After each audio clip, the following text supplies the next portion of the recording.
This mini foot treatment is great if you're an athlete. I always do this one before I go out for a run. Let's start with our body scan and autopilot assessments. Bring your arms at your side and close your eyes. Using your body sense, scan your body for stuck stress. Notice your feet on the floor. Just notice if it feels like you've got more weight on your right foot or your left foot, or if you're noticing a region of either foot being more noticeable on the floor. Scan up your legs. Notice if you're engaging any muscles in your thighs or butt cheeks, or if you're locking out your knees. If you can relax any of your body in this position, you're already sensing autopilot inefficiency, which is going to decrease your efficiency when you go to move. Draw your awareness back down to your feet. Notice if, even though you know your feet are side by side, if it feels like one foot is stepping in front of the other. Finally, let's challenge the autopilot. Lift all 10 toes off the ground and help your autopilot to reacquire its signal to your center of gravity by challenging your balance. Take a focused breath, and on an exhale, drop all 10 toes to the floor. Notice if your body drifts forward. Remember, if you feel your body drift, that's a clear sign that your autopilot is functioning a little inefficiently. And if you're going to do any type of athletic performance, we want to get that autopilot back on track. So let's start with the soft ball on position point number 1 underneath your right foot. Bring your feet side by side and just begin to shift your body weight a couple of times over the ball to find and identify your tolerable pressure point. Once you find that easy compression point, move your body any which way you want around your center of gravity to help your autopilot reacquire its nice, clear signal to your center of gravity. Come back up top, take your left foot, step backward, and bring that soft ball to position point number 5. Create gentle compression and take a focused breath. Then decompress half of your weight to even out your weight from left to right, and let's go with our glide. Remember, gliding is about the consistent pressure, so slowly work that ball consistently from position point 5 all the way to the back of your heel. This is an area for a lot of athletes that is full of stuck stress. Wait till we get to the firm ball. Bring the ball back to position point number 5 and tighten the wiggle for the shear. This is what's going to create that fluid exchange in the tissue. But instead of rinsing here, we're going to wait for a moment and transition to the large firm ball and produce even a greater fluid exchange. Decompress the ball and get the large firm ball from your packet. This time, remember, this ball is not going to squish like the soft ball. Bring your heel behind the ball and see if you can identify position point number 1. Now, once you get the ball in place, try this. Lean forward and notice when you bow forward, you increase pressure. Sustain that same pressure as you come up, and let's try our indirect shear at position point number 1 by curling our toes in and then opening the toes and wiggling them. Try again, curling the toes in and opening the toes and wiggle.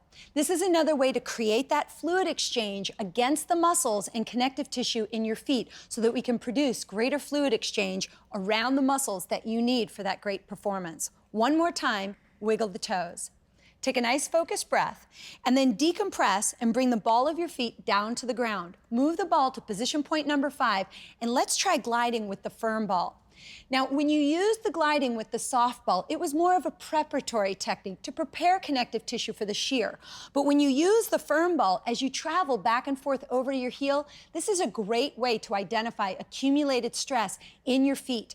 If you're noticing as you're going back and forth, there's some crunchy feeling in the heel, that's what it feels like when connective tissue becomes stiff and inflexible. And again, this is not what you want to have great performance on, or stiff, achy feet. Bring the ball back to position point number 5, and let's try that direct shear by creating that small local compression with the firm ball. Then wait, give the tissue a moment to adapt, take a focused breath, and now let's rinse using the firm ball. Bring the ball to position point number 2 and rinse over the bottom of the foot, stepping forward once you reach your heel. Remember, you'll go under each toe all the way to the heel. Now, again, notice when you're using the firm ball, I'm not pressing harder or trying to inflict pain. Because the ball doesn't squish, you're just creating a more accurate compression as you go from toe to heel. If this feels sensitive, you can always do this part of the treatment with the soft ball. Last technique is friction. Take a focused breath, balance on one leg, and create that light friction motion underneath the entire base of your foot. Take a nice focused breath and let it go. Bring your feet side by side. I want you to reassess your body scan, and let's add a spine flex and hip hinge assessment. Bring your arms to your side and close your eyes. Remember, use your body sense and see if you can feel the fluid exchange in that right leg. If you're noticing on the right side your leg feels more seamless and integrated, we already know that we've created better movement for the leg itself. Now open your eyes and let's see if we've actually created enough fluid to produce the movement up to your spine. Bring your hands onto your thighs. I want you to round your body forward and bring your fingertips to your knees. Let your head hang forward and let your arms dangle. Look down at your fingers. If it looks like your right arm is reaching a little longer than your left, we know that we've created a fluid exchange clear up to your spine. Look at the difference between my sides. Hinge at your hips. I want you to fold down. Even if you don't feel an arm reach change, I want you to notice the tensional pull on the back of the legs when you create that flexibility. If your connective tissue is hydrated, you'll feel a more seamless pull on the right leg, whereas the left leg, if it's absent of fluid, you'll find the tension is more at the lower leg and up near the hip. Soften your knees, take your time, and round yourself all the way on back up again. Did you feel the change? I hope you did. Let's try it on the other foot. Bring that soft ball back underneath the center of your left foot. Once you have the ball here, I want you to bring your feet side by side and begin to shift your body weight left to right. Remember, try to find tolerable pressure, not pain. Once you can stay still and create that gentle pressure on the center of your foot, move your body around and help your autopilot reacquire its signal to your center of gravity. Then come back up, take a step back with your right foot, bring the ball to position point number 5, create gentle compression, and take a focused breath. Then decompress half of your body weight so that you have natural balance between both feet and begin your glide. Keep the pressure consistent. Remember, it's not a fast motion, it's just consistent back and forth, all the way to the back of the heel to prepare the connective tissue for the shear force and the use of the large firm ball.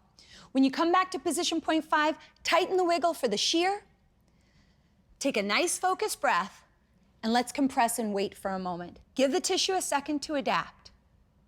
Now step backward. Let's get the large firm ball. So again, bring the ball under position point number 1. And remember, the heel is going to stay on the ground and the toes are going to relax over the ball.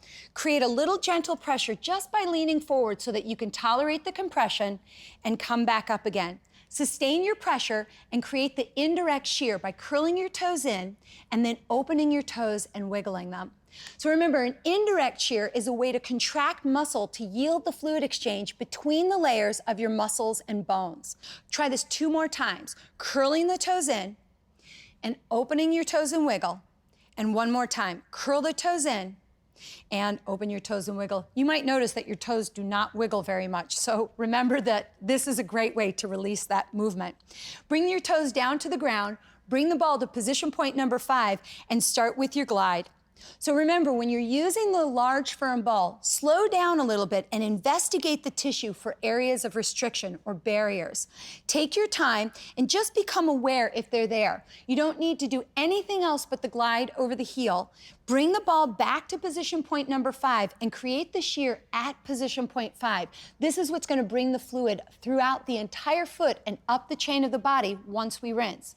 Wait here for a moment, give the tissue a second to adapt. Take a focused breath, and now let's rinse. So again, you're going to start at the ball of your foot, and you'll rinse from toe to heel and just step over the ball. Release it, go to your second toe, and step over the ball. Remember with rinsing, it's not the depth of pressure, it's consistency. Notice when you get to the 3rd and 4th toes, if the ball kind of moves from being a straight line, that's another way to recognize that your feet have become dehydrated and it's actually altering the bone positions in your feet. That can cause a lot of pain, not only in your foot, but up in your hip. 1 more time with the rinse, and now let's try friction. Very light. Remember, with friction, you'll always go back and forth twice, and this is your go-to move so that you can create a little bit of fluid exchange in your body from day to day. Just take focused breaths as you create this light motion. You're not creating compression on the ball. Super light when you do friction. Just help to stimulate some of that local fluid against the skin and just underneath in that superficial layer of connective tissue. Take a nice focused breath and let it go. Let's go back and do our body scan. Put your feet side by side and close your eyes. Remember, Notice your feet now. If you're noticing that your footprints feel more rooted and balanced, notice if your legs have less contraction in the muscles or if your joints feel less locked out. Draw your awareness even to your arms. You might even feel like the entire body has balanced. Take a nice focused breath, and let's also do the autopilot assess.